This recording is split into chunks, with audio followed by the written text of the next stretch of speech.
selamat siang semuanya. Siang. Oke, bagaimana kabarnya kalian hari ini? Baik. Ya, luar biasa ya. Oke, jadi untuk hari ini kita akan masuk materi yang baru ya, tentang materinya yaitu tentang sifat koligatif ya. Jadi apa itu nanti sifat koligatif dan apa saja sifat-sifat koligatif dan penerapannya dalam sehari-hari kita akan pelajari hari ini ya. Jadi Bapak minta siapanya kalian, serta nanti Bapak minta pada saat kuis nantinya kita menggunakan HP. Jadi siapkan perangkatnya ketika Bapak sudah izinkan. Cukup jelas ya? Ya, oke. Sebelum kita mulai pembelajaran hari ini, langkah baiknya kita mulai dengan doa. Bapak minta ketua kelas Pia boleh pimpin teman-temannya dalam berdoa. Silakan. Sebelum belajar, mari kita berdoa menurut agama dan kepercayaan kita masing-masing. Berdoa mulai. Berdoa selesai. Ya. Jadi yang seperti Bapak sampaikan tadi, kita hari ini belajar tentang sifat koligatif. Jadi kita melanjutkan materi yang sebelumnya. Jadi sifat koligatif yang kemarin kita sudah pelajari tentang kenaikan titik didih dan penurunan titik beku.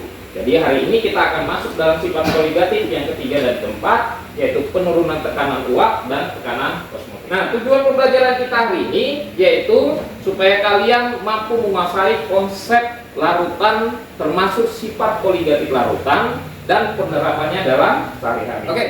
Sebelum kita masuk ke sifat koligatif, Bapak mau tanya dulu ke kalian, apakah kalian pernah lihat itu kolam apung?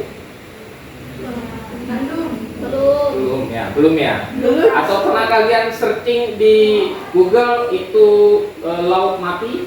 Pernah. Ya, kalau di laut mati Bapak menanyakan ke kalian, bisa nggak kita yang nggak bisa berenang, tidak memiliki kemampuan berenang, bisa tetap mengapung di laut mati? Bisa. Kenapa? Karena kadar garamnya terlalu tinggi.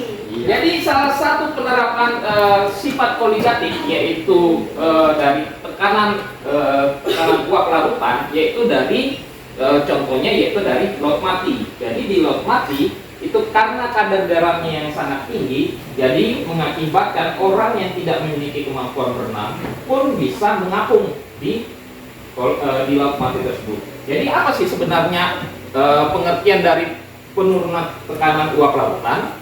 Jadi penurunan tekanan uap lautan itu adalah zat yang memiliki gaya tarik menarik antara partikel relatif besar dan sukar menguap. Jadi zat-zat yang memiliki gaya tarik menarik antar partikel relatif lemah berarti mudah menguap dan mempunyai tekanan uap yang relatif tinggi. Jadi prinsip kerjanya seperti yang kalian ketahui pada laut mati itu kan yang seperti dikatakan tadi oleh Pia, bahwa di laut mati itu kadar garamnya sangat tinggi. Jadi itu yang mengakibatkan di laut mati orang yang tidak bisa berenang pun bisa berenang karena terjadinya penerapan penurunan tekanan uap larutan. Cukup jelas ya? Jelas. Oke. Sifat koligatif yang kedua yang kita pelajari hari ini yaitu tekanan osmotik larutan. Ya. Jadi tekanan osmotik larutan ini juga adalah contoh sifat koligatif larutan. Jadi pengertian ada dua, yaitu pengertian osmosis dan pengertian osmotik. Osmosis sendiri itu adalah perbesaran molekul pelarut dari pelarut ke dalam larutan atau dari larutan lebih encer ke larutan lebih pekat melalui selaput semi permeable. Jadi itu adalah pengertian osmosis. Sementara osmotik larutan sendiri itu perbedaan tekanan hidrostatis maksimum antara suatu larutan dengan pelarutnya yang disebut dengan tekanan osmotik larutan. Jadi kalau misalnya apa itu pengertian tekanan osmotik larutan? Jadi besarnya tekanan yang diperlukan untuk menghentikan aliran pelarut dari pelarut murni menuju larutan, yaitu sama dengan tekanan osmotik larutan. Kedua ini yaitu tekanan osmotik larutan itu biasanya penerapan dari bagaimana air laut itu disuling untuk menjadi air yang tawar ya. Itu adalah contoh dari penerapan sifat koligatif dari tekanan osmotik larutan. Kemudian ini beberapa yang sifat koligatif kalau kita untuk mencari ya. Jadi yang pertama itu ada delta TB. Ya, jadi delta T itu adalah kenaikan titik didih. Di mana untuk delta T sendiri itu mencarinya adalah Kb dikali M dikali I. Ini untuk larutan elektrolit ya. Jadi delta Tf cara mencarinya adalah Kf dikali M dikali I ya. Sementara untuk tekanan osmotik tadi yaitu M dikali R dikali T dikali I. Cukup jelas ya? Kita akan mengerjakan kuis yang akan Bapak bagikan berupa link. Kita main kuisis. Mungkin ada yang sudah pernah main kuisis, angkat tangan sebelumnya. Belum. Angkat tangan. Email ya Herpi. Oke, silakan gabung ya.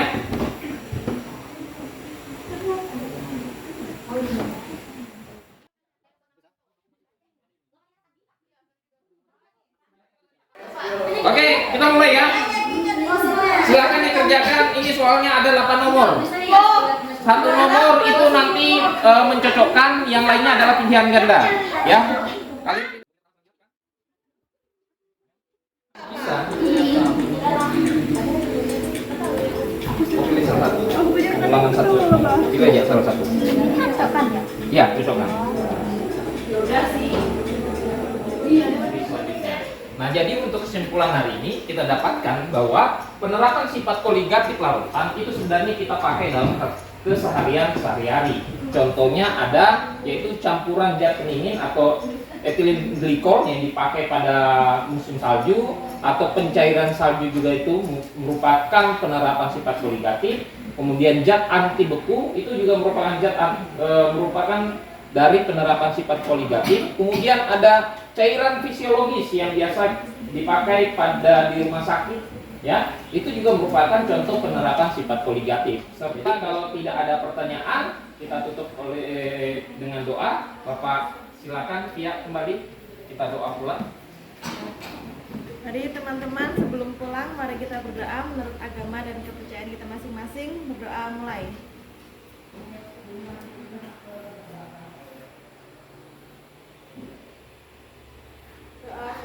Oke, kita bertemu lagi pertemuan minggu depan selanjutnya dengan materi yang berbeda. Bapak ucapkan terima kasih dan selamat siang.